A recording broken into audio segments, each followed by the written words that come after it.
Hi, I'm Jed from GDK Veneering, and this is a Rolls-Royce Silver Cloud drophead, and it's 1963, so it's been around for a while.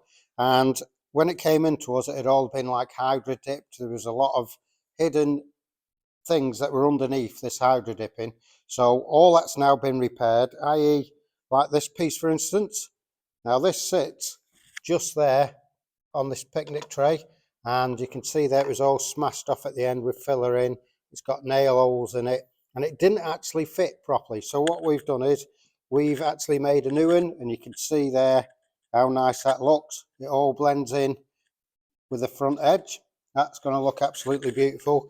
And also, on one of our previous videos on this actual set, this piece here, this was curved right like that, because this is made out of a microfiber, like a hardboard if you like, and it had really bent and distorted.